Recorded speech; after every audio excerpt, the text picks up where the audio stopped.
Aussitôt, après avoir quitté la réunion, nous nous sommes mis en route pour aller voir une femme, une de nos amies, Madame Doppelman, à Edmonton, en Alberta. Et à seulement 30 kilomètres de la frontière canadienne, nous avons appris que mon frère se mourait. Alors, nous avons fait demi-tour en pleine tempête de neige pour retourner à la maison. Nous avons donc voyagé pendant 11 jours. Nous sommes arrivés tard hier soir. Nous nous sommes couchés tard dans la nuit. Et nous nous sommes levés tôt ce matin. Alors, je suis très fatigué. Mais dès que j'ai pu joindre ma mère, après être arrivé à un endroit où il nous était de nouveau possible de téléphoner, elle a dit « Frère Neville est allé le voir ». Ça, c'est un véritable pasteur, les amis. C'est un... Nous apprécions vraiment cela. Bon, ça pourrait ne... Peut-être que vos bien-aimés n'en sont jamais arrivés là, peut-être. Mais dans un moment critique, quand on sait que quelque chose est en train de se produire, c'est rassurant de savoir que votre ami sera là. Il est tout de suite allé voir mon frère. Alors, une fois là-bas, aussitôt arrivé, j'ai changé de vêtements et j'ai couru le voir. Et qui ai-je trouvé dans la chambre, en prière? Nul autre que frère Neville. Il était en prière, là, dans la chambre, avec Howard. Je suis reconnaissant pour cela. Je préfère le dire ici, à l'estrade. Comme je l'ai toujours dit, je préfère vous donner un petit bouton de rose maintenant, plutôt que toute une couronne après votre mort. C'est maintenant qu'il faut le faire. J'apprécie frère Neville, et je sais que nous l'apprécions tous dans cette église, parce qu'il est un brave pasteur. Juste pour lui montrer combien vous l'appréciez, levez la main vers Dieu, comme ceci. C'est ça, merci. Ça, c'est vraiment quelque chose que... Je suis allé à la maison, j'en ai parlé à ma femme.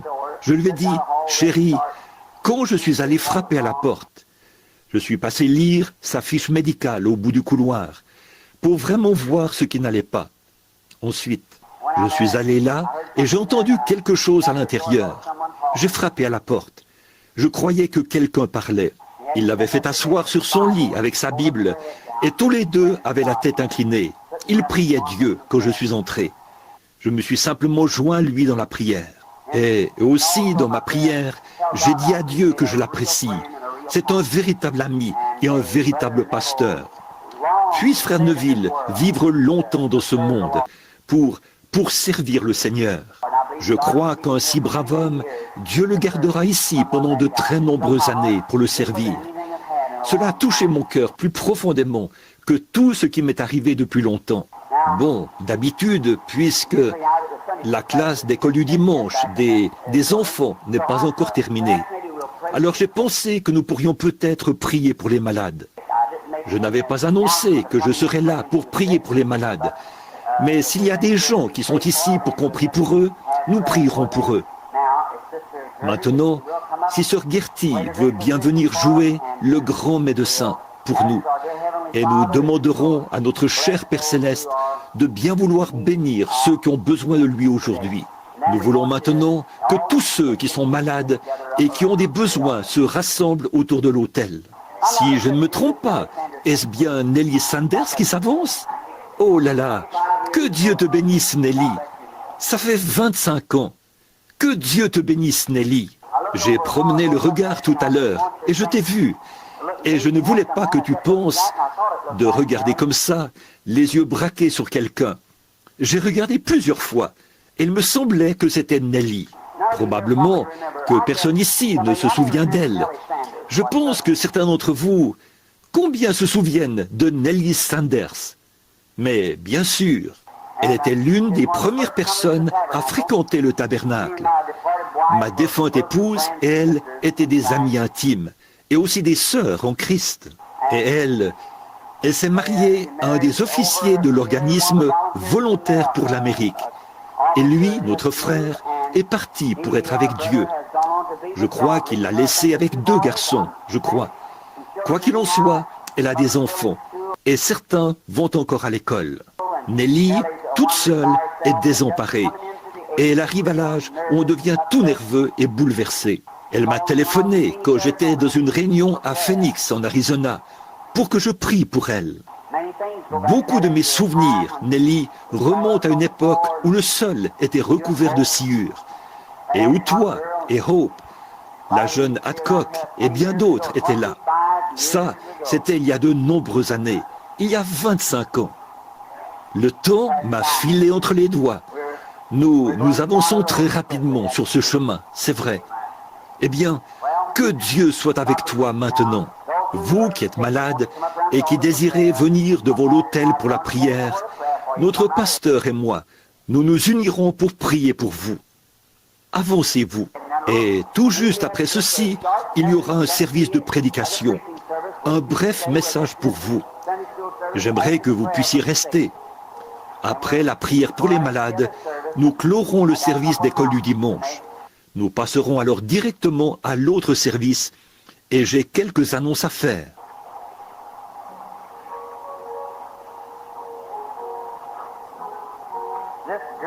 Ce grand médecin est proche maintenant, le compatissant Jésus.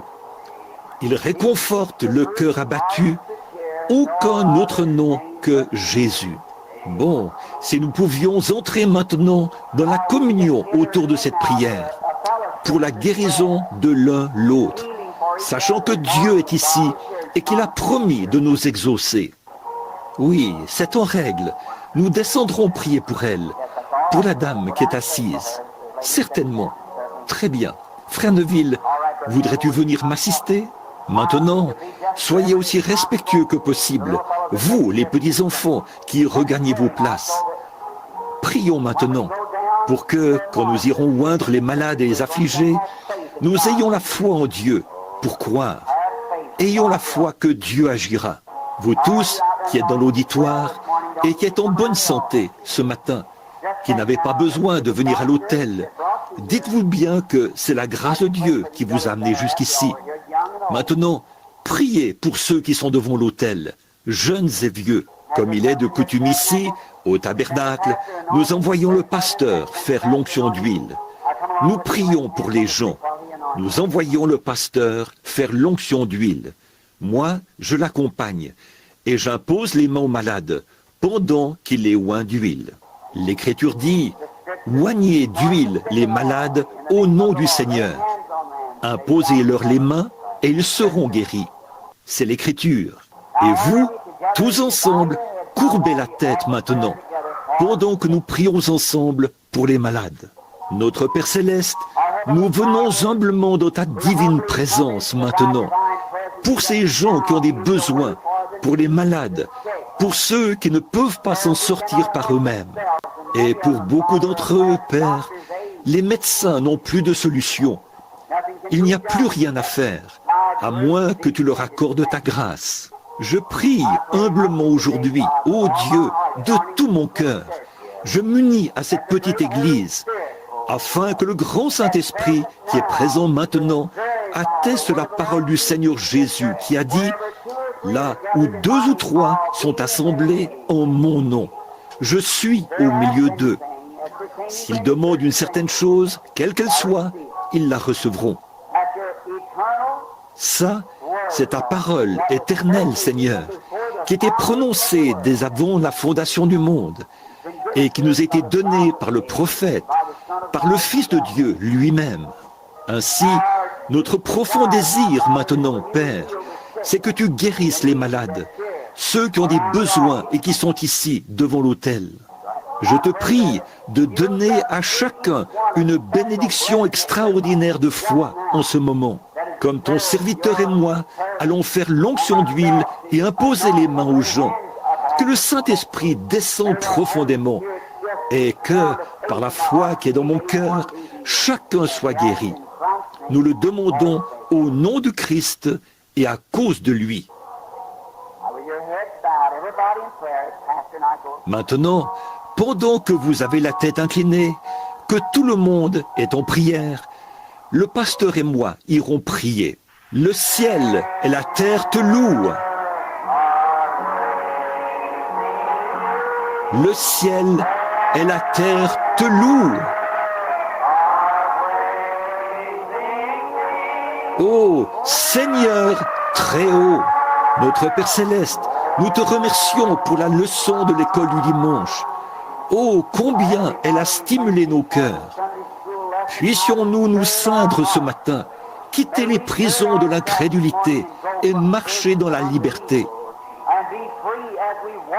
Nous savons que l'ange du Seigneur marchera devant nous pour confirmer la parole de Dieu et affranchir chacun de nous des prisons de la crainte, de la maladie, de la détresse, des maux et de l'affliction.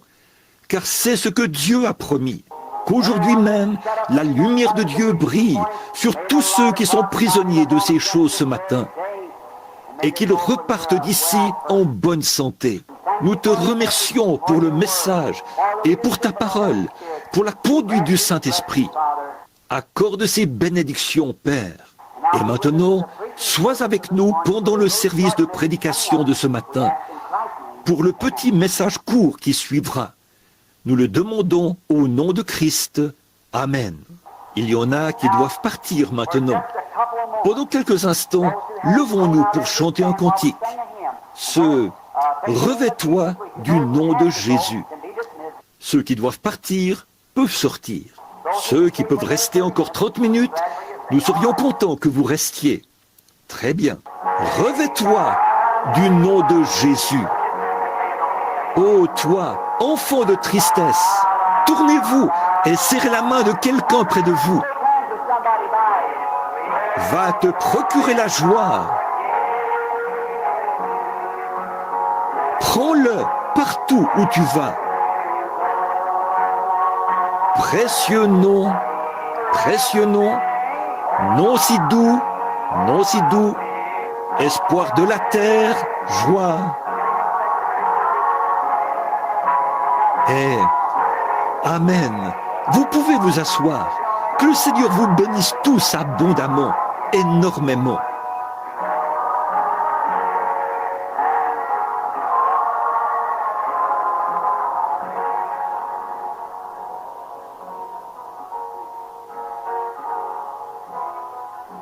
Amen. Be seated and the Lord bless you all real richly. Good. Je viens de remarquer que nous avons quelques exemplaires du Héros de la foi ici. C'est le petit programme, le petit journal de frère Bosé de Chicago. Un frère vraiment bien. Nous avons eu de très bons moments de communion fraternelle ensemble. Nous passons de beaux moments chaque fois que nous allons à Chicago. J'étais de nouveau avec lui il y a quelques soirs. Et ces journaux sont gratuits. Venez et prenez-en un à la fin du service. Ils sont posés ici. Bon, nous sommes heureux de voir que beaucoup d'entre vous demeurent attachés à Christ. Et maintenant, j'aimerais prendre juste quelques minutes de votre temps pour parler de quelque chose. Parce que je suis ici avec vous. Je suis fatigué. J'ai la voix affaiblie. J'ai eu de grandes réunions. À Indianapolis, c'était une merveilleuse série de réunions, intenses. Et nous étions vraiment heureux le soir où nous avons vu des centaines de personnes traverser ce tabernacle, où environ 10 000 personnes étaient assises, venir donner leur cœur à Christ ce soir-là. Russell Ford et les autres, oh combien ils étaient transportés de joie. Et l'œuvre que frère Cadell a commencé depuis des années, continue d'aller de l'avant. Vous savez, j'aimerais avoir un bâtiment comme celui-là.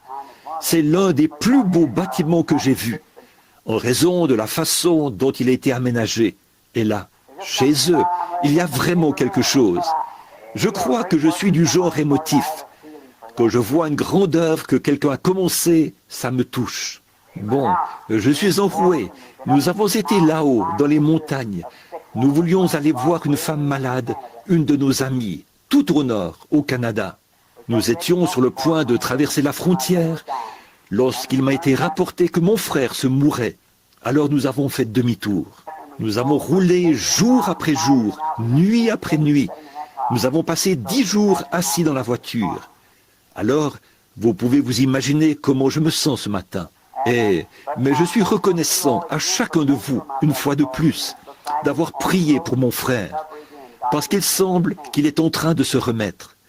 Dieu lui a donné une autre chance. And so, Donc je vous remercie et je loue Dieu pour tout. J'ai encore beaucoup de décisions importantes à prendre. Une tournée mondiale aura bientôt lieu. L'Afrique me tient beaucoup à cœur. Il y a d'autres endroits partout, si bien que je ne sais pas de quel côté me diriger. C'est partout, partout. Il y a aussi plus d'une dizaine de très grands congrès qu'on organise maintenant. Et on m'invite à aller à chacun d'eux. Il me reste 24 heures pour décider de la prochaine étape. Alors, priez pour moi. Priez pour moi. J'ai besoin de vos prières. Vous qui êtes ici devant, j'espère que ça ne vous a pas incommodé, qu'on ait arrêté ce ventilateur pendant un instant. J'ai été exposé à de très nombreuses choses dans ma vie, du fait de voyager pour le Seigneur. J'ai vu des conditions de toutes sortes, des maladies et la lèpre. J'ai serré des lépreux dans mes bras. Je leur ai serré la main et j'ai vu toutes sortes de maladies. J'ai été dans des salles et des camps d'isolement et tout, presque partout dans le monde. Et je ne suis plus un jeune homme. Nelly, je pense que tu le sais. J'avance vers l'âge. Puis l'autre jour, j'ai entendu parler de frère Bosworth, là, qui a presque 90 ans. Et pendant que j'étais à Indianapolis, il a eu un caillot de sang dans le cœur. Il était inconscient, un râle d'agonie dans la gorge. Madame Bosworth a appelé pour qu'on prie pour lui. Je suis allé là-bas, nous en avons fait l'annonce et avons commencé à prier. Le lendemain, il m'a appelé et a dit « Je désire participer à l'une de tes réunions un de ces jours. » Et moi qui me sens comme ceci à 47 ans, je devrais avoir honte. Mais ce n'est que mon côté humain, je suppose. Mais, oh, que c'est précieux, que c'est merveilleux. Rien n'est comparable au salut. Avoir le salut, ça, vous n'en avez pas pleinement conscience, mes amis. Je suis certain que le diable tient cela éloigné de vous autant qu'il le peut. Il le fait avec moi. Il vous empêche de réaliser la valeur d'une âme. Avez-vous jamais songé à ce que c'est, au vrai sens de l'éternité, et à combien de temps vous serez dans cet état? Voyez, vous rendez-vous compte, c'est maintenant le temps où vous prenez votre décision par rapport à l'éternité. Dimanche dernier, vous étiez ici, je crois. J'ai prêché sur l'assurance, la puissance que Dieu avait promise, qu'il vous avait prédestiné et appelé avant la fondation du monde, et qu'il avait inscrit votre nom dans son livre. Vous n'avez rien eu à voir là-dedans. C'est Dieu qui l'a fait. N'est-ce pas merveilleux? L'agneau avait été immolé avant la fondation du monde. Et quoi? Ça ne s'est accompli que 4000 ans plus tard. Mais Dieu, une fois qu'il avait prononcé cela, il devait l'accomplir, parce qu'il doit tenir sa parole. Et au moment même où le nom de l'agneau a été inscrit, vous avez été inscrit avec lui. Nos noms ont été inscrits dans le livre de vie de l'agneau. Non pas le soir où nous sommes venus à Christ, mais avant la fondation du monde, dit la Bible. Alors, c'est ça l'assurance. Et le frère a abordé ce point-là ce matin, pendant cette merveilleuse leçon d'école du dimanche. Bon, lisons un passage quelque part dans l'Écriture, juste pour un peu de... j'ai à cœur quelque chose. J'aimerais l'exprimer pendant quelques instants, puis nous terminerons la réunion. Et il y aura un autre service ce soir.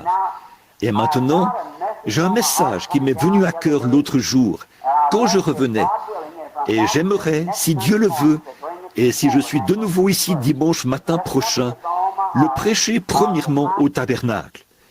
C'est quelque chose que j'ai à cœur, à propos de notre temps. Je suis allé manger quelque part, et je me suis dit, eh bien, est-ce que je deviens fou? Qu'est-ce qui ne va pas chez moi? Je ne supporte pas ces musiques et toutes ces choses qu'ils ont aujourd'hui.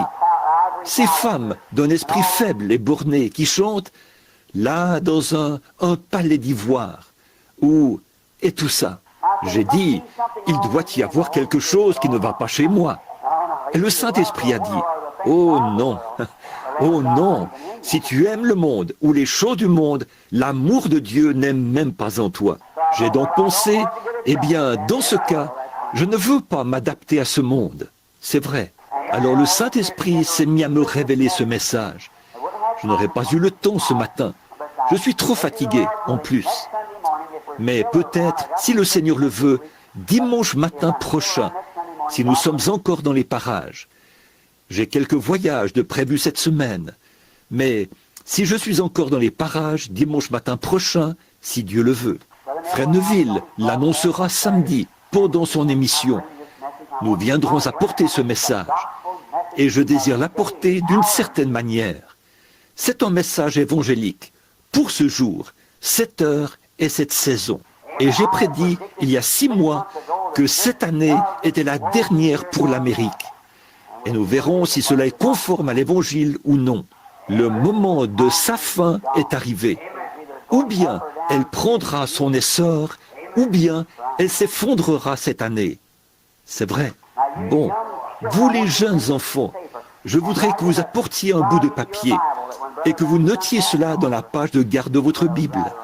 Alors, quand Frère Branham ne sera peut-être plus de ce monde, vous pourrez voir si j'avais raison ou tort. Voyez? Ainsi, vous saurez si le Seigneur me parle encore. Vous voyez? Maintenant, dans Romains chapitre 4, je veux lire juste un passage de la parole pour continuer. Que dirons-nous donc qu'Abraham, notre Père, selon la chair, a obtenu? Si Abraham a été justifié par son œuvre, il a sujet de se glorifier, mais non devant Dieu. Car, que dit l'Écriture?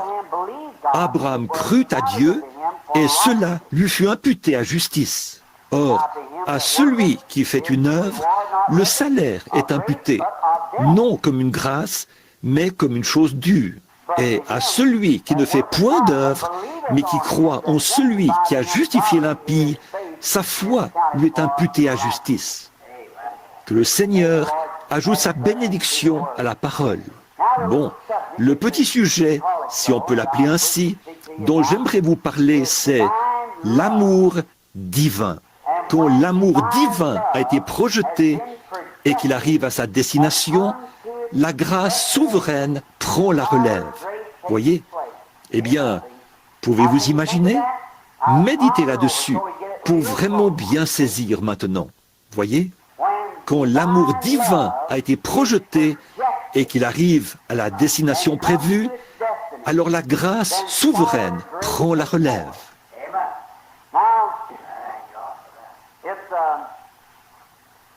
Eh bien, c'est étrange de voir les gens, le genre de personnes, ceux que nous côtoyons et ce que nous faisons. Bon, nous devons tous nous rendre à cette évidence. Il y a des gens dont on aime vraiment la compagnie. Et il y en a d'autres, de braves gens, des gens qu'on aime, mais qui ont en eux quelque chose qui fait qu'on a du mal à rester en leur compagnie. Ça, c'est un fait. Et nous voulons en parler. Cela est dû à l'atmosphère que cet individu, homme ou femme, crée lui-même. En effet, vous êtes un créateur en miniature. Parce que vous êtes des fils et des filles de Dieu. Peu importe jusqu'où vous vous êtes enfoncés dans le péché, vous êtes néanmoins des fils et des filles de Dieu. C'est que votre âme et votre esprit ont été déchus et dégénérés. Mais Dieu est votre créateur. Et dans votre état déchu, vous êtes une création perdue et séparée de Dieu, dominée par le diable. C'est vrai. Mais vous êtes néanmoins des fils et des filles de Dieu. Il ne veut pas qu'aucun de vous périsse, mais que tous viennent à la repentance. Voyez? Et il a fait tout ce qui est en son pouvoir pour... Seul Dieu lui-même pouvait le faire. Donner la possibilité à sa créature d'accepter cela et d'être ce qu'il veut que vous soyez. Revenir à votre état normal. Et personne... Maintenant, je dirais ceci, et c'est assez tranchant, mais voilà, personne n'est dans son état mental normal tant qu'il n'a pas accepté le Seigneur Jésus. C'est une déclaration forte, mais c'est la vérité. Personne n'a toute sa tête tant qu'il n'a pas accepté Jésus-Christ comme son sauveur personnel. Ça peut sembler, mais c'est la Bible. Certainement, c'est vrai, c'est lui, et dont votre être créé. Or, aux yeux du monde, vous passez pour un fou quand vous faites cela. En effet, vous devez quitter l'atmosphère dans laquelle vous baignez pour entrer dans cette autre atmosphère. Quand vous faites cela, alors Dieu vous élève au-dessus du monde et vous vivez dans une atmosphère céleste. Voyez? Et là, aux yeux du monde, vous êtes carrément à l'opposé de tout. Voyez? Et ceci est à l'opposé du monde. Voyez? Alors, ce que vous voulez, c'est que Christ vous élève dans une atmosphère où vous êtes heureux, paisible. Et dans cette atmosphère, vous créez un climat. Or, bien des fois, nous, dans les églises, ça peut paraître étrange, mais regardez-y de près. Bon, ceci, c'est pour l'église, c'est pour les gens. Les gens reçoivent les esprits les uns des autres plutôt que de recevoir le Saint-Esprit. Allez dans un groupe de gens et observez la façon d'agir de quelqu'un. Et les braves gens qui viennent se joindre à cette assemblée, tout à coup, les voilà qui agissent de la même manière.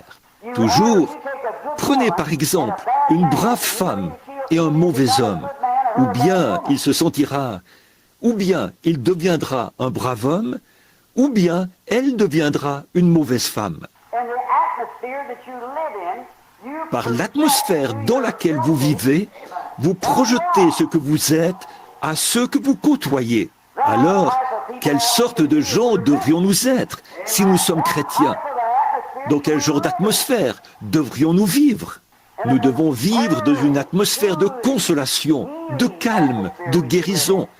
Nos cœurs constamment en prière, ayant un amour profond pour chaque personne avec qui nous entrons en contact. Et que ce soit ceci, je le dis à la petite église qui a prié pour moi, pour ma mission mondiale. C'est ça qui fait mon succès quand je prie pour les malades. Si je n'arrive pas à me mettre complètement dans la peau du malade, ça ne donne généralement rien de bon. Vous devez vous mettre complètement dans la peau de l'autre, au point que... et ressentir cela vous-même. Il y a quelque temps, ici, un vieux Mexicain était venu là, sur l'estrade. Il s'était précipité vers l'estrade. Rempli de foi, il s'était agenouillé et avait sorti son chapelet. Je lui ai dit, ce n'est pas nécessaire, par la bouche de l'interprète, frère Espinoza. Alors, il s'est relevé, il a mis ses bras autour de moi, s'est mis à marcher à tâtons. Il était aveugle. Je l'ai regardé. J'ai regardé ses pieds pleins de rides. Il n'avait probablement jamais porté de souliers de sa vie. J'ai regardé mes souliers pour voir s'ils pouvaient lui aller. Je lui aurais donné mes souliers. Il était aveugle. Je l'ai regardé. Il était plus large d'épaules. C'était un homme de grande taille. Il pesait plus de 90 kilos, je pense. Il n'aurait pas pu porter mon veston. Et il se tenait là, avec ses cheveux gris. J'ai pensé à mon papa. J'ai pensé, si papa avait vécu jusqu'à peu près cet âge, il aurait à peu près le même âge que cet homme, environ 65 ou 70 ans. Et je me suis mis à aimer cet homme, en ayant ce genre de pensée. Peut-être qu'il n'a jamais eu un seul vrai repas de sa vie. Peut-être qu'il ne s'est jamais assis à table de sa vie. Et en plus de tout ça, il marchait dans l'obscurité. Alors quelque chose est entré dans mon cœur. Oh Dieu, sois miséricordieux. C'est un homme, c'est un frère. Alors quand cela se produit, une onction descend. Une création se met en action tout autour. Et vous, elle se projette vers la personne. Quelques instants plus tard, je l'ai entendu crier quelque chose par-dessus mon épaule. Il criait « Je vois, je vois ». Qu'était-ce? L'amour divin. La compassion avait été projetée par le Saint-Esprit dans cet homme. Et c'est ainsi qu'au bout du chemin, alors qu'il ne pouvait, il n'y avait plus rien à faire. Et là, l'amour s'était installé à sa place. L'amour avait rejoint l'amour. Alors la grâce souveraine s'est mise en action. Et Dieu, par sa grâce souveraine, a rendu la vue à cet homme. Voyez, il faut d'abord que vous parveniez à avoir ce genre de pensée. C'est comme ça que vous devez agir vis-à-vis du pécheur. Beaucoup de gens prient pour les pécheurs. C'est bien. Mais ce n'est pas comme ça qu'on gagne le pécheur. C'est à vous de gagner le pécheur. Ce n'est pas en priant pour lui que vous le gagnez. Vous le gagnez en lui parlant et en lui présentant Christ. C'est à vous de faire cela. C'est votre devoir de gagner les pécheurs en leur parlant et en projetant vers eux l'amour de Dieu par la parole de Dieu. C'est ce qui gagne le pécheur. Quelqu'un dira, moi, je ne vais jamais à l'église, mais j'aime bien cette femme-là, j'aime bien cet homme-là. Voyez, c'est parce que vous les gagnez. Si vous restiez chez vous à prier pour le pécheur, sans jamais entrer en contact avec lui, cela produirait très peu de résultats. Mais vous devez prier et ensuite aller vers lui. C'est exact. Allez-y, faites cela. Bon, donc, il s'agit de projeter cet amour. Il y a quelques jours, j'écoutais le témoignage d'un grand fabricant de charrues qui se tenait sur l'estrade. Eh bien, des hommes d'affaires de partout dans le monde étaient assis là, sur l'estrade, ce fabricant de charrues aussi. Il s'est levé et a dit, « Eh bien, j'ignore pourquoi j'ai dû subir une opération. Et j'aime cet homme. C'est un fidèle de frère Roberts, notre ami. Ainsi donc, il a dit, quand j'ai su que j'étais malade et que je souffrais de calculs rénaux, je suis allé déjeuner avec frère Oral. Et il a dit, frère Oral s'est levé et a dit, bon frère, je vois que vous êtes en détresse. Alors, il a dit, je vais prier pour vous. Et il a dit, eh bien, gloire au Seigneur. Mon désir était que vous disiez cela, frère Oral. Il a dit qu'Oral s'est approché, a posé les mains sur ses reins, et il a dit, je réprime ce calcul rénal, qu'il quitte cet homme sur le champ. Et il a ajouté, après cela, a-t-il dit, j'étais soulagé. Et il a dit, peu après, c'est revenu. Il a dit, je suis retourné voir frère Oral. Il a ajouté, il a prié de nouveau. J'étais soulagé. Mais chaque fois que ça revenait, c'était pire. Il a dit, alors je me suis dit ensuite, si seulement je pouvais aller voir, a-t-il dit, frère Branham, et me tenir devant lui. Alors le Saint-Esprit viendrait sur lui, et il me dirait pourquoi je n'ai pas été guéri quand frère Oral a prié pour moi. Donc, il a pris la route pour venir en Louisiane. J'avais des réunions là-bas. Et je me suis tenu devant lui pendant 20 minutes. Le Saint-Esprit était muet. Il n'a rien dit. J'ai prié pour lui et il a dit qu'il s'est senti mieux.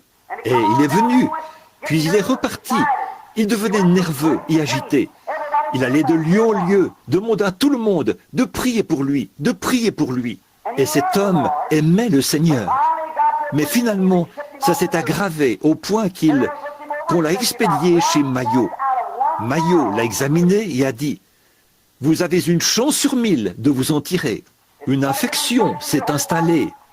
Tout votre corps est intoxiqué. Vous souffrez d'urémie. » Et, oh, j'en oublie. Il a dit, « Vous avez une chance sur 1000. » Alors il a dit, « J'ai saisi cette chance. » Il a dit, « J'ai prié. Oh Dieu, tu sais que je t'aime. » Et je suis allé vers tous tes serviteurs. Il a pris le risque et on l'a endormi. Et il a dit qu'à son réveil dans la salle, il a dit qu'une lumière brillait dans la salle et que la gloire de Dieu était tout autour de lui. Et les médecins étaient dans l'étonnement. Ils entraient et disaient, « Eh bien, qu'est-ce qui s'est passé ici ?» Eh bien, disait-il, « Je me sens prêt à rentrer chez moi. » Qu'était-ce? Voyez, il avait fondé ses espoirs sur Si jamais quelque chose m'arrive, j'irai voir frère Roberts. Si ça échoue, j'irai voir frère Branham. Et pourtant, il aimait le Seigneur Jésus. Dieu a dû laisser échouer tout le reste et permettre qu'il soit cloué au lit. Et alors même les médecins ont dit, nous ne pouvons plus rien faire. Et alors, quand l'amour divin est arrivé au bout de son chemin, la grâce souveraine est entrée en scène et a pris la relève. Elle le fera chaque fois. Si vos motifs sont bons, si vos intentions sont bonnes, si vous avez l'amour divin et que vous croyez, allez de l'avant sans rien douter. Quand vous en êtes au point où vous avez l'impression d'être arrivé au bout du rouleau, alors la grâce souveraine prend la relève. Combien j'ai vu cela à l'œuvre, combien j'ai remarqué cela dans ma propre vie. Non pas seulement par une théologie ou par un genre d'expérience vécue par quelqu'un d'autre. Je suis très content aujourd'hui de pouvoir parler sur la base d'une expérience personnelle, de savoir que ça, c'est la vérité. Alors, pourquoi sommes-nous craintifs? Tant que nous savons que l'amour de Christ repose divinement dans notre cœur, que nous sommes passés de la mort à la vie, aucun démon de l'enfer ne peut pénétrer en nous, même à notre mort. Il suffit de persévérer dans cet amour et dans la foi. C'est comme un petit enfant. Prenez un petit enfant. Je vais vous le démontrer pour que les tout petits puissent comprendre cela. Voici Madame Kelly, assise ici, devant nous. Un soldat ivre, je crois, avait foncé là sur eux. Au moment de la transporter, on la croyait morte. On l'a menée à l'hôpital. Elle était inconsciente. Or, tout a échoué là-bas et elle s'en allait. Mais comme elle avait l'amour de Dieu dans son cœur, elle s'en est tirée. Je suis allé là-bas ce jour-là et alors la grâce souveraine a été projetée à la suite de l'amour divin. Ce matin, elle est assise ici parmi nous vivante. Voyez, c'est quelque chose qui se produit. Quand vous arrivez au bout de votre chemin, quand vous en êtes au point où vous ne pouvez plus avancer, alors la puissance de Dieu entre en scène, par la grâce souveraine. C'est ce que vous voyez.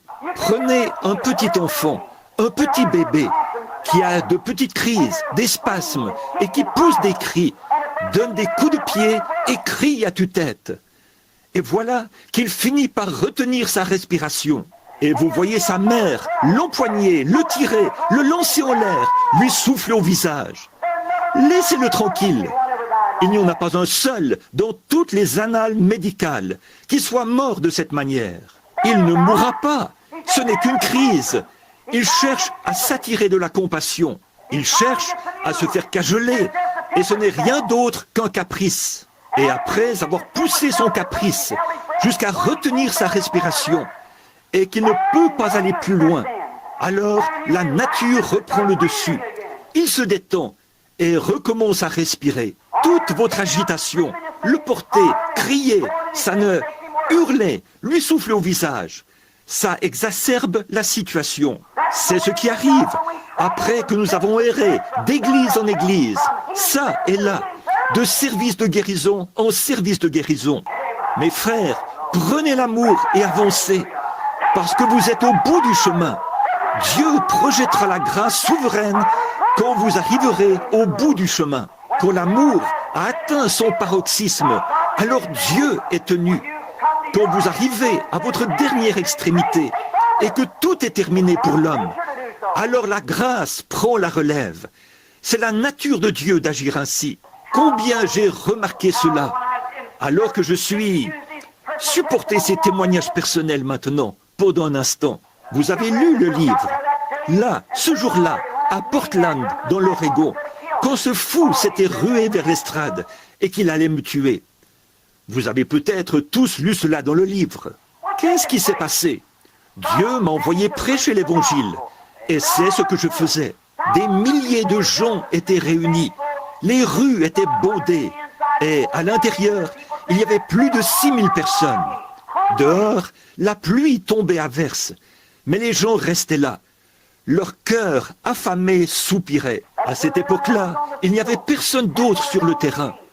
Les réunions soulevaient beaucoup d'enthousiasme. Il fallait me frayer un passage à travers la foule et tout. Recourir à une escorte policière pour me faire entrer. J'avais été dans une pièce et là, j'avais conduit 2 jeunes officiers à Christ, là, dans le vestiaire.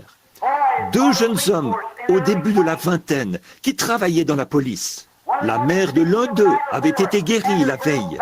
Et les 2 se sont agenouillés là et je les ai conduits au Seigneur Jésus. Je me suis avancé sur l'estrade pour parler de la foi. Soudain, j'étais face à un fou qui, s'étant enfui d'un hôpital psychiatrique, avait frappé un prédicateur dans la rue. Cet après-midi-là, lui avait fracturé la clavicule et la mâchoire. Il avait la manie de tuer les prédicateurs. Il était entré au pas de course en se disant « Voici ma chance ». Il s'est rué vers l'estrade. Il pesait environ 115 ou 120 kilos et mesurait près de 2 mètres. Il balançait les mains vers l'avant et vers l'arrière. Il a dit « Espèce d'hypocrite, espèce de serpent dans l'herbe ». Et voilà, le service de Dieu était en marche. Les gens étaient guéris. Des milliers de gens étaient guéris et bénis. Des ministres étaient inspirés. Ce grand réveil n'était alors qu'à ses débuts. Puis il a commencé à avoir de l'impact partout dans le monde. Là, sur l'estrade, était assis T.L. Osborne. Amen. Qui a gagné des dizaines de milliers d'âmes à Christ. Il était assis là, lui qui était pasteur. Et 8 ou 10 membres de son assemblée, depuis le balcon, observaient la scène. Et ce fou s'est rué vers l'estrade pour perturber la réunion du Seigneur. Et il a dit « Espèce de serpent dans l'herbe, espèce d'hypocrite, tu t'imposes comme étant un serviteur de Dieu. Je vais te prouver ce soir que tu n'es pas un serviteur de Dieu. Et je vais briser chaque os de ton petit corps de misérable. » Et il est monté en vitesse et a brandi son gros poing pour me frapper. Je me suis retourné. Les prédicateurs étaient en débandade et tout. Et là, il s'est raclé la gorge et m'a craché au visage. Il a dit « Espèce de serpent dans l'herbe, je vais te prouver combien tu es serviteur de Dieu. Espèce d'imposteur. » Je n'ai rien dit. Je le regardais tout simplement. Et tout d'un coup, le Saint-Esprit. Quelque chose. Qu'auriez-vous pensé si quelqu'un vous avait craché au visage? Eh bien, s'il y a le moindre tempérament colérique en vous, vous sortiriez de vos gonds. Ça, c'est certain. Et 2 policiers se sont avancés. Les 2 policiers qui, avec des objets dans les mains, pour frapper cet homme, le neutraliser et l'emmener. Mais je ne pouvais pas les laisser faire ça. Dieu avait placé dans mon cœur de l'amour pour cet être mortel. J'ai pensé, ce n'est pas cet homme, c'est un démon qui l'a mis dans cet état. Cet homme, s'il avait été normal, son désir serait d'aimer et de vivre comme tous les autres hommes. Mais c'est le diable qui l'a mis dans cet état. Et l'amour a commencé à couler pour cet homme. Sans tarder, cet homme est tombé et s'est jeté là, à mes pieds. Après que l'amour divin avait été projeté, la grâce souveraine est entrée en scène et a pris la relève. Elle le fera chaque fois. Il n'y a pas longtemps, quand il se pourrait que je vous ai déjà raconté ceci. L'année dernière, en fait, ça fait maintenant 2 ans, je passais la tondeuse dans ma cour. J'essayais de tondre toute ma pelouse. J'y allais rondement. Je devais m'arrêter pour changer de vêtements, entrer prier pour quelqu'un, puis je ressortais. Bon, le gazon avait déjà repoussé sur ma cour. Avant d'avoir fini de tondre la cour avant, le gazon avait déjà repoussé sur la cour arrière. Donc, un jour, j'étais au fond de la cour arrière, avec ma vieille tondeuse. Je passais la tondeuse, j'avançais, j'essayais. C'était une petite tondeuse motorisée. Or, j'avais oublié qu'un nid de frelons était là, dans le coin. Et j'ai foncé dans ce nid avec ma tondeuse. Et là derrière, je ne portais pas de chemise, j'étais torse nu. J'ai frappé la clôture avec ma tondeuse, torse nu. En un instant, j'étais tout couvert de frelons. Vous savez ce que c'est, un grand nid de frelons. Il vous tuerait, de très gros frelons qui bourdonnaient. Oh, je me suis dit, d'abord, ça m'a effrayé. Puis, soudain, quelque chose a commencé à se produire. J'ai commencé à me tranquilliser. Les frelons continuent à bourdonner. Bon, ça va paraître enfantin, ça va paraître juvénile, mais le Dieu du ciel, devant qui je me tiens, sait si c'est la vérité ou non. Au lieu d'essayer d'attaquer, de frapper, d'écraser ces frelons, un amour, quelque chose de divin m'a alors envahi. Et j'ai pensé, pauvre petit frelon, vous avez le droit de vous faire un nid. C'est la voie que Dieu a pourvue pour votre protection. Je vous ai perturbé et j'en suis désolé. Si je pouvais recommencer, je ne vous perturberais pas. Je n'ai pas fait exprès. Mais j'ai dit, je suis le serviteur du Seigneur. Ces enfants malades sont venus ici pour que je prie pour eux. Alors, je dois me dépêcher de tondre cette cour. À présent, petite créature de Dieu, au nom de Jésus-Christ, retournez dans votre nid. Je ne vous perturberai pas. Qu'était-ce? À ce moment-là, ils auraient pu me piquer à mort. Par l'amour de Dieu, avec un cœur soumis, l'amour a été projeté et la grâce souveraine a pris la relève. Qu'est-ce qu'ils pouvaient dire à ces frelons, leur parler, et que, suite à cela, chaque frelon se met à voler pour former un cercle, qu'ils s'alignent tous comme un groupe de militaires, puis retournent tout droit dans leur nid. Qu'était-ce? Je ne pouvais pas parler à ces frelons. Je n'ai aucun moyen de leur parler. Comment aurais-je pu les empêcher de me piquer? C'était la fin pour moi. Mais j'avais l'amour. Dieu m'a donné l'amour pour ces frelons. Et je leur ai parlé avec ma voix.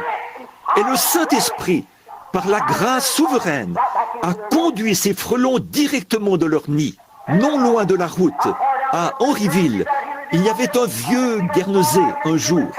C'était le grand taureau qui avait tué un homme de couleur, là, à la ferme Brooks. Il avait tué cet homme de couleur et avait failli tuer le jeune West de la même manière. On l'avait laissé dans la ferme. Je ne le savais pas. Je faisais ma ronde. J'étais censé porter une arme. Je ne l'avais pas sur moi. Un jour, je traversais.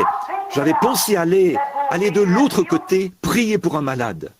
Je suis passé par ce champ, oubliant que ce taureau était là. J'ai marché jusqu'au beau milieu de ce champ. Que s'est-il passé? Tout à coup, d'un petit tas de buissons s'est dressé ce grand taureau de combat, avec ses longues cornes comme ça, et il a mugi. J'ai su que c'était ce taureau meurtrier. J'ai regardé en arrière. J'étais trop loin de la clôture, à environ 200 mètres.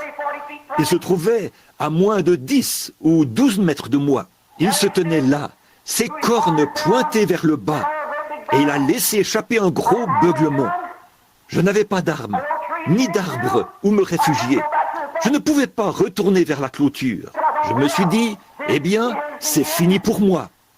Bill Branham, voici venir ta destruction. Tu vas être martyrisé, tué à coups de cornes, ici, dans ce champ. Je suis resté là. Mais soudain, quelque chose a commencé à s'installer. Cœur, la gloire de Dieu, quelque chose est entré dans mon cœur. J'ai pensé, j'ai perturbé ce pauvre animal. Ce n'est pas ce pauvre animal, c'est le diable qui le pousse à agir de la sorte. Et je sais une chose, la voici. Je désire que vous écoutiez cela. Il n'y a qu'une chose qui vaincra le diable, c'est le pur amour divin. L'amour vaincra tout. Dieu a tant aimé le monde. C'est ce qui a vaincu la question du péché. C'est ce qui a vaincu la question de la maladie. C'est ce qui vaincra les différends dans l'Église. C'est ce qui vaincra tout ce qui est contraire et qui doit être vaincu. L'amour le fera si vous le laissez faire. Ainsi donc, ce grand animal a foncé vers moi. Au lieu d'éprouver de la haine pour lui, frère Mike, je l'ai aimé. J'ai pensé, tu es la créature de Dieu. Qui d'autre que Dieu pouvait te créer? Tu étais couché là, paisiblement, et je suis entré dans ton territoire. Pourtant, des avertissements ont été affichés partout à travers le champ. Je n'y ai pas songé une seule seconde. J'ai quitté mon territoire habituel pour aller prier pour un malade. Et là, j'ai vu venir ce taureau, la tête oscillant comme ça, et il se dirigeait vers moi pour me tuer. Et je le savais. Mais l'amour divin a commencé à entrer en scène. J'ai pensé, pauvre créature, pauvre bête, tu ne peux agir autrement. Tu étais couché là et je t'ai perturbé. Maintenant donc, je suis le serviteur de Dieu. Tu es la créature de Dieu.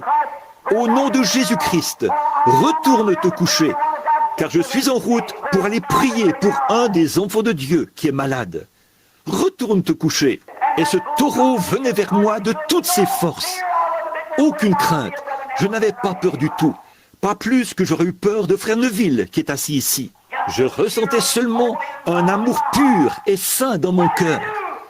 Qu'est-ce que cela a fait? Cela a créé une atmosphère. Et ce taureau a foncé directement dans cette atmosphère. À moins de 3 mètres de moi, il a freiné, les pattes tendues. Il a regardé là, tellement vaincu. Il avait le plus doux des regards. Il s'est retourné et est allé se coucher. Et je suis passé à 1,50 m de lui. Qu'est-ce? Quand l'amour divin a été projeté, la grâce souveraine prend la relève à ce moment-là. C'est le même Dieu qui a pu empêcher les lions de s'approcher de Daniel. Ils étaient sortis en rugissant. Et le brave Daniel se tenait là, enveloppé de l'amour de Dieu. Les lions se sont retirés et se sont couchés. C'était paisible. Je te le dis, mon frère, quand Dieu t'enveloppe de l'amour divin, alors tu trouves la paix dans la vallée. C'est vrai. Il y a quelque temps, je revenais de Dallas, au Texas. Je revenais à la maison par avion. Nous avions eu une série de réunions là-bas. Et en chemin, il y a eu un orage. Et l'avion a fait un arrêt d'urgence à Memphis. Pendant que j'étais à Memphis, on m'a logé à l'hôtel Peabody. Oh, quel hôtel somptueux! Je ne me sentais pas tout à fait à ma place. J'étais là-bas ce soir-là et j'y ai passé la nuit. Le lendemain matin, on m'a appelé et dit « Révérend Branham ?» Oui. On m'a dit « La limousine vous prendra à 7 heures précises. L'avion décollera à 7h30. » J'ai dit « Merci monsieur » et j'ai raccroché.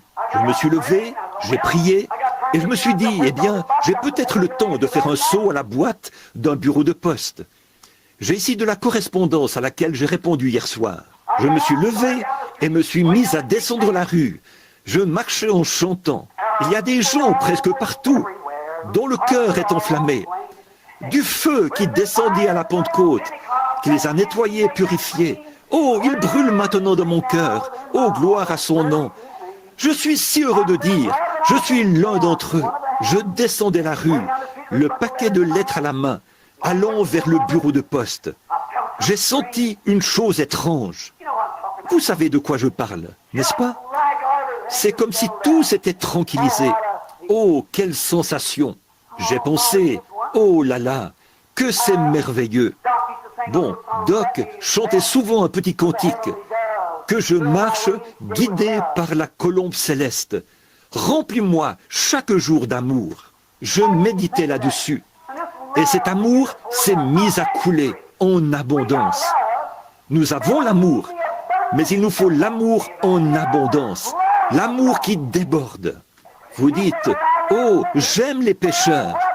Mais, oh, mon frère, ma sœur, les aimez-vous suffisamment fort pour aller vers eux, discuter avec eux et les gagner à Christ?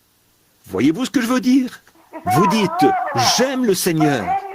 Mais pouvez-vous lui faire confiance quand le médecin secoue la tête? Pouvez-vous lui faire confiance quand vous avez tout perdu? Il vous faut un baptême d'amour qui déborde, d'amour divin.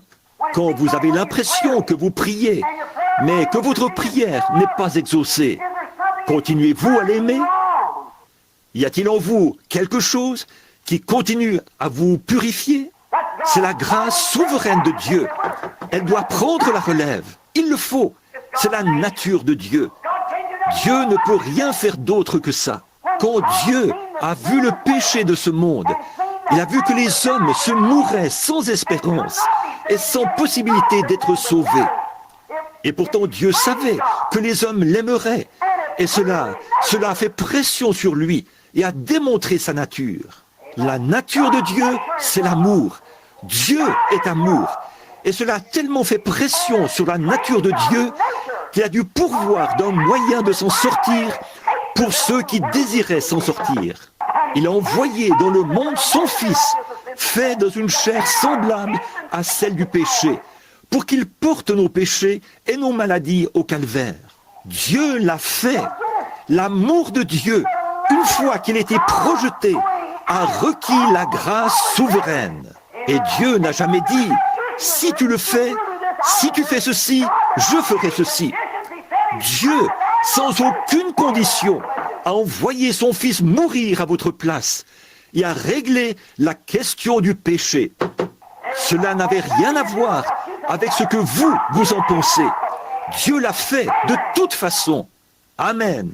Quand l'amour divin est mis sous pression, la grâce souveraine doit prendre la relève. C'est tout simplement ce qui se passe quand l'amour divin a été appliqué au bon endroit. Écoutez attentivement. Ce matin-là, quand je suis sorti de l'avion, ou plutôt de l'hôtel, et que je me suis mis à marcher dans la rue, j'avançais en chantant. Tout à coup, quelque chose a semblé se répandre sur moi. Une grande pluie d'amour. J'ai pensé, oh, si seulement je pouvais. Oh, je crois que, comme je me sens en ce moment, si je pouvais seulement rencontrer quelqu'un pour qui prier. C'est comme cela qu'on se sent, quand dans son cœur, il y a quelque chose qui tire. L'autre jour, puis-je m'arrêter de nouveau un instant? L'autre jour, la petite Sarah était malade. Quand nous avons pris la route, oh, il faisait très chaud. Toutes les nuits précédentes, j'étais resté éveillé. Je ne dormais qu'environ 2 heures. Il y avait des délégués venus de partout dans le monde. Il fallait rencontrer celui-ci, celui-là, prier, prêcher 3 fois par jour. Oh, que j'étais épuisé. Ça ne s'arrêtait pas. Puis, je suis sorti. Je devais attendre. Ensuite, j'ai roulé quelques kilomètres hors de la ville. Malgré que c'était très tôt le matin, j'avais tellement sommeil que j'ai dû m'arrêter sur le bord du chemin pour m'allonger et dormir. Juste quelques minutes après, je me suis levé et j'ai repris la route. Je ne pouvais même pas garder les yeux ouverts, mais je m'efforçais d'avancer pour aller voir une certaine femme. Je devais traverser les déserts chauds et brûlants du Nebraska. Et j'ai pensé, oh là là, la petite Sarah était toute secouée et avait des hauts le cœur. La pauvre petite avait été malade toute la nuit. Le lendemain matin, elle était si malade que nous avons été obligés de nous arrêter. Son visage devenait pâle. En plus, j'étais terriblement fatigué et épuisé. J'ai pensé, oh Dieu, oh la situation est terrible. Oh Dieu, regarde, je n'arrive pas à conduire. Je suis si fatigué. J'ai été là-bas avec ton peuple. J'ai essayé de faire de mon mieux. Et la petite Sarah est très malade. Là, nous sommes allés. Je suis allé lui imposer les bains. J'ai dit, cher Père Céleste, c'est toi qui m'as donné cet enfant. Elle t'appartient. Je n'ai fait que l'élever.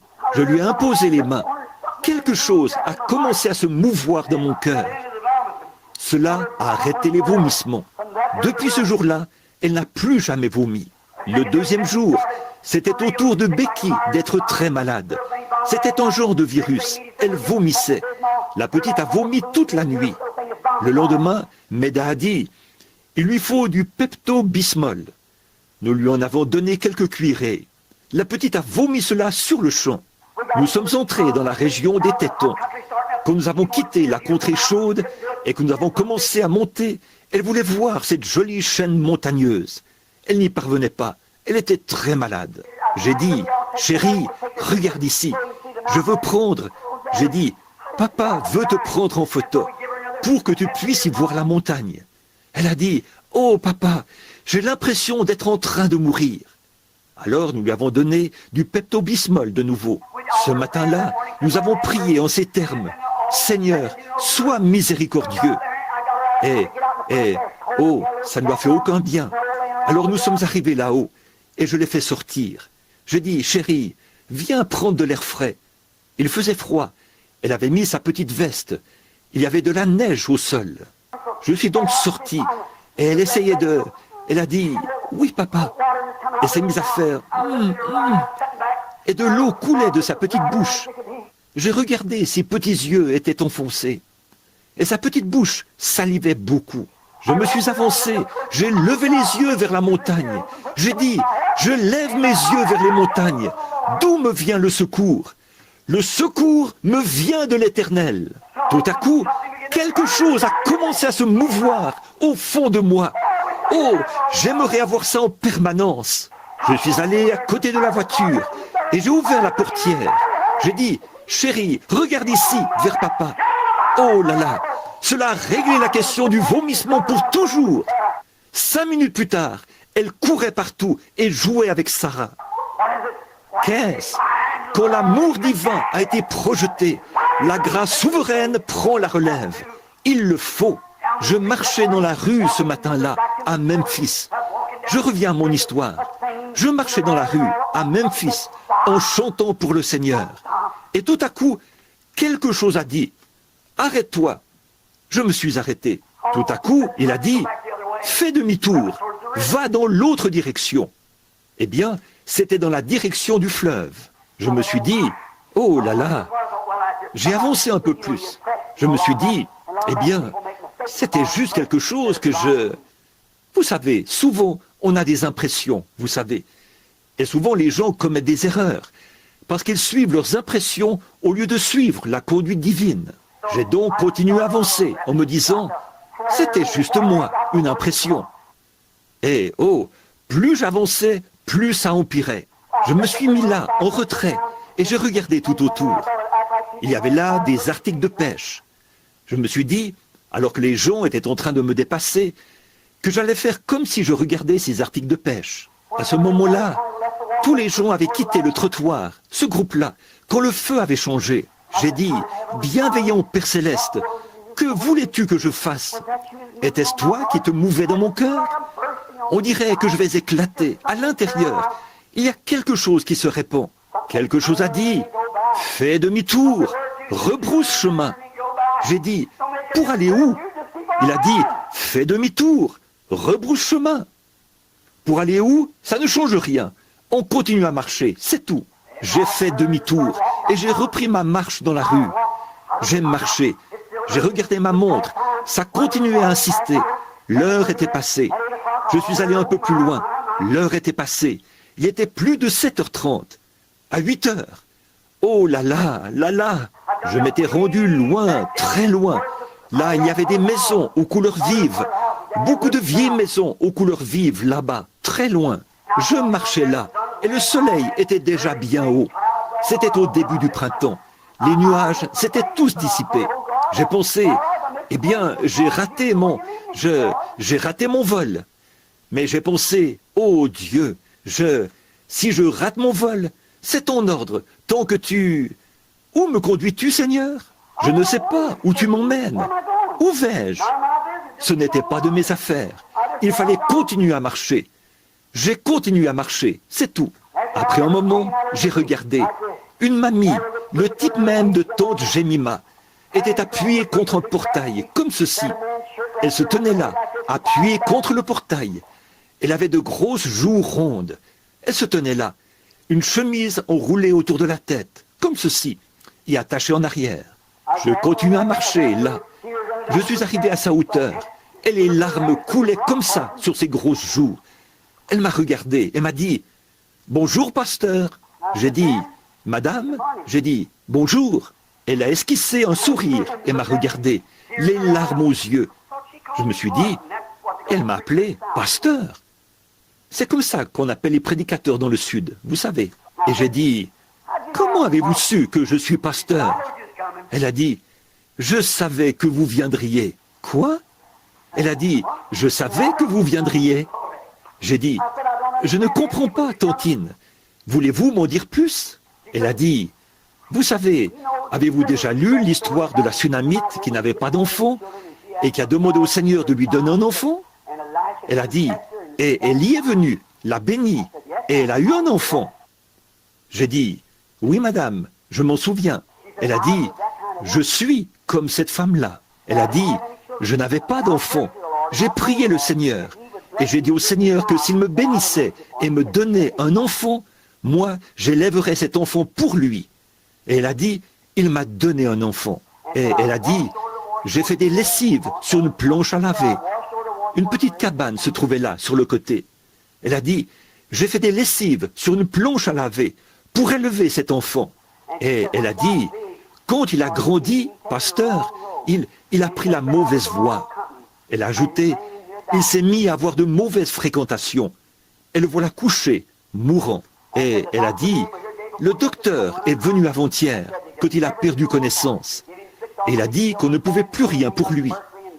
On lui avait administré du Salvarsan 606 et tout, du mercure, de la pénicilline. Aucun résultat. C'est une maladie vénérienne, la syphilis. On pense que la valve de son cœur a lâché.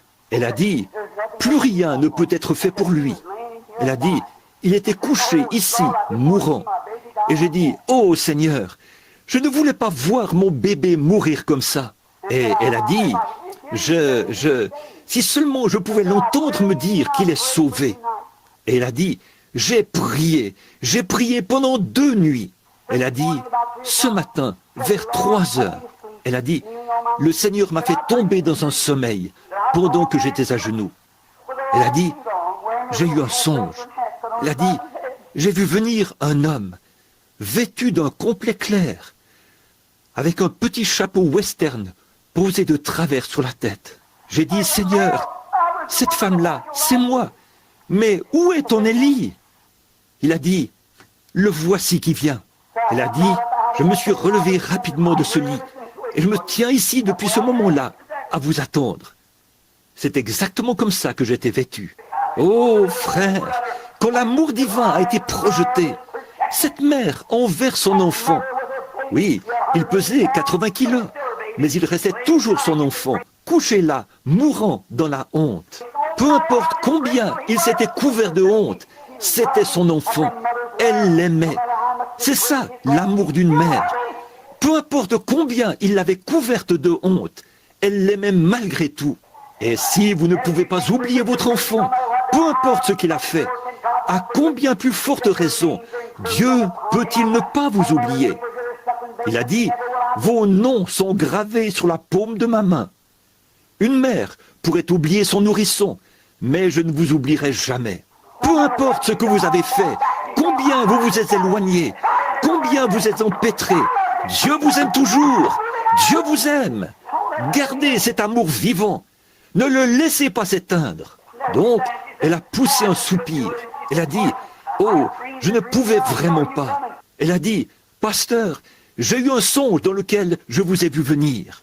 Elle a dit, quand j'ai regardé dans la rue et que j'ai vu ce petit complet clair et ce petit chapeau posé de travers sur votre tête, elle a dit, l'Esprit m'a dit, le voilà. Et elle a dit, voulez-vous entrer? J'ai pensé, oh Dieu, j'ai pensé, c'est peut-être ici que tu me conduisais. C'est pour cette raison que je devais venir ici. Je ne savais pas. J'ai ouvert le portail. Il était fermé à l'aide d'une chaîne et d'une pointe de charrue. Je ne sais pas si vous avez déjà vu ça. J'ai ouvert la vieille porte et je suis entré.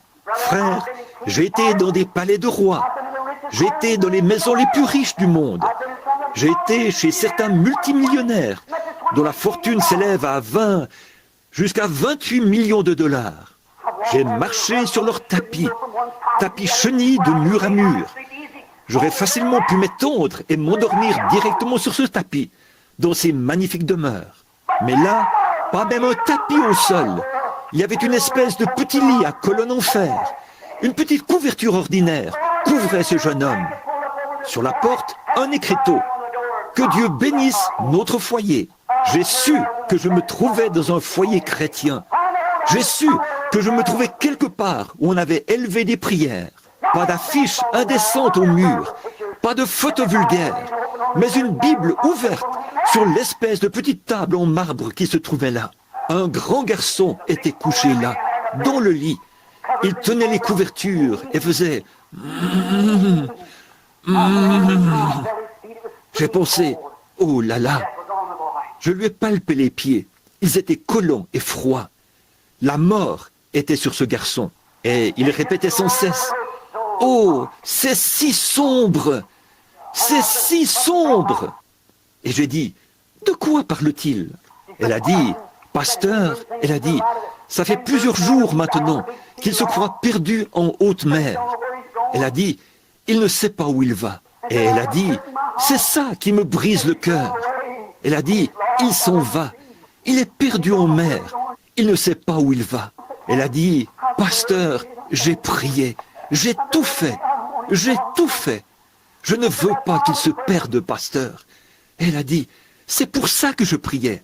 J'ai dit, Tantine, de quoi souffre ce garçon? Elle a dit, c'est une maladie vénérienne. Le docteur l'a déclaré mourant. Il n'y a plus rien à faire. Et elle a dit, il est inconscient. Ça fait 2 jours qu'il est perdu en mer. Elle a dit, voulez-vous prier pour lui? J'ai dit, Tantine, je m'appelle Branham. Avez-vous déjà entendu parler de moi? Elle a dit, non monsieur, je ne pense pas, pasteur. J'ai dit, eh bien, je vais vous raconter une histoire. J'ai dit, mon ministère, c'est de prier pour les malades. Elle a dit, c'est vrai? J'ai dit, oui. Et j'ai dit, je lui ai dit que mon avion avait été forcé d'atterrir et tout. Elle a dit, c'est vrai, pasteur? J'ai dit, oui. Elle a dit, eh bien, je savais qu'il ne me laisserait pas tomber. J'ai dit, priez, Tantine. Elle s'est agenouillée et vous parlez d'une prière. Oh mon frère, cette brave sainte savait entrer en contact avec Dieu. Elle a prié, là, jusqu'à ce que les larmes lui coulent des yeux. J'ai levé les yeux et il continue à faire. Et j'ai dit, maintenant Tantine, je vais prier. Restez en prière avec moi. J'ai posé les mains sur ses pieds. J'ai dit, Père Céleste, mon avion est déjà parti, pour autant que je sache. Et voici cette pauvre maman te supplie instamment pour son enfant. Et autant que je sache, c'est ici que tu m'as conduit. Je te prie d'être miséricordieux envers lui. Et presque au même moment, je l'ai entendu dire, Maman! Oh, maman! Elle s'est relevée. Elle a essuyé les larmes de ses yeux. Et elle a dit, oui mon chéri, le bébé de maman se sent mieux. Elle s'est mise à lui caresser la tête. Il a dit, maman, la pièce est en train de s'éclairer. La pièce est en train de s'éclairer. L'amour souverain. Là, l'amour divin avait été projeté au cœur de Dieu. Alors la grâce souveraine devait prendre la relève et répondre. Quand je pense à cette pauvre mère qui s'était accrochée à Dieu par la prière et tout ça, alors, qu'est-ce qui s'est passé? Dieu, par sa grâce, Dieu, dans sa miséricorde, a fait descendre un avion des cieux et l'a immobilisé au sol, afin d'exaucer la prière d'une pauvre femme de couleur ignorante, quand l'amour divin avait été projeté, qu'elle ait été pauvre, noire, jaune ou quoi que ce soit, peu importe, quand la grâce divine a été projetée, la grâce souveraine doit prendre la relève. L'amour qu'avait cette brave maman, cette maman qui avait supplié instamment, et ce jeune homme, environ 2 ans plus tard, je voyageais, j'étais dans un train qui allait dans le sud. Je suis descendu du train pour aller m'acheter un hamburger. Il fallait payer environ 70 ou 80 cents pour en avoir un dans l'avion, et dans le train. Or, je pouvais m'en acheter un pour environ 20 cents dans un petit kiosque. Je suis descendu du train et me suis mis à marcher. Quelqu'un qui portait une casquette rouge m'a dit « Bonjour, pasteur Branham !» J'ai regardé autour de moi, j'ai dit « Bonjour, fiston !» Eh bien, a-t-il dit « Vous ne me reconnaissez pas ?» J'ai dit « Non, je ne pense pas. » Il a dit « Vous souvenez-vous, il y a environ 2 ans, quand vous êtes venu prier pour moi, là-bas, chez ma maman ?» J'ai dit « C'était toi, ce garçon ?» Il a dit « Eh oui, pasteur Branham !» Il a dit « Non seulement je suis guéri, mais je suis sauvé maintenant. Je suis chrétien. » La grâce souveraine. Ah oui, mon frère, je vous le dis, quand Dieu voit que l'amour a été projeté, la grâce doit prendre la relève. Il y a quelques semaines, chez moi, vous vous en souvenez, beaucoup d'entre vous, eh bien, quand cette brave opossum était étendue là, alors qu'une jeune fille, là-bas, avait noyé son enfant. Dieu lui avait pourtant donné un enfant, mais elle ne voulait pas l'élever. Alors, elle l'a enveloppé dans une couverture et l'a jeté dans la rivière pour le noyer. J'ai dit, ça, ce n'est pas une mère. C'est plus vil qu'une chienne. Un animal ne ferait pas ça. Si l'amour souverain de Dieu a pu être projeté sur un animal, à combien plus forte raison pourra-t-il être projeté sur un homme ou une femme? C'est vrai. Et cette brave mère opossum qui se dirigeait vers l'allée, vous connaissez l'histoire. Elle est entrée et est restée là, près des escaliers, pendant 24 heures. Et je n'en savais rien du tout. Frère Wood et ceux qui sont assis là au fond, et ce Wood qui avait pitié de cet animal, a dit, « Frère Branham, pourquoi la laissez-vous souffrir?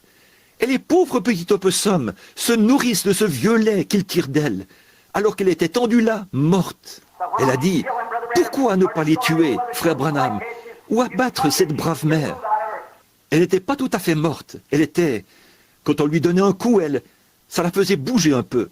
Et elle était restée étendue là, toute la nuit. Et le lendemain, la brave petite Becky est venue là et a dit, « Papa ?» Eh bien, le lendemain matin, vers le lever du jour, elle a dit, « Que vas-tu faire de cet opossum, papa ?»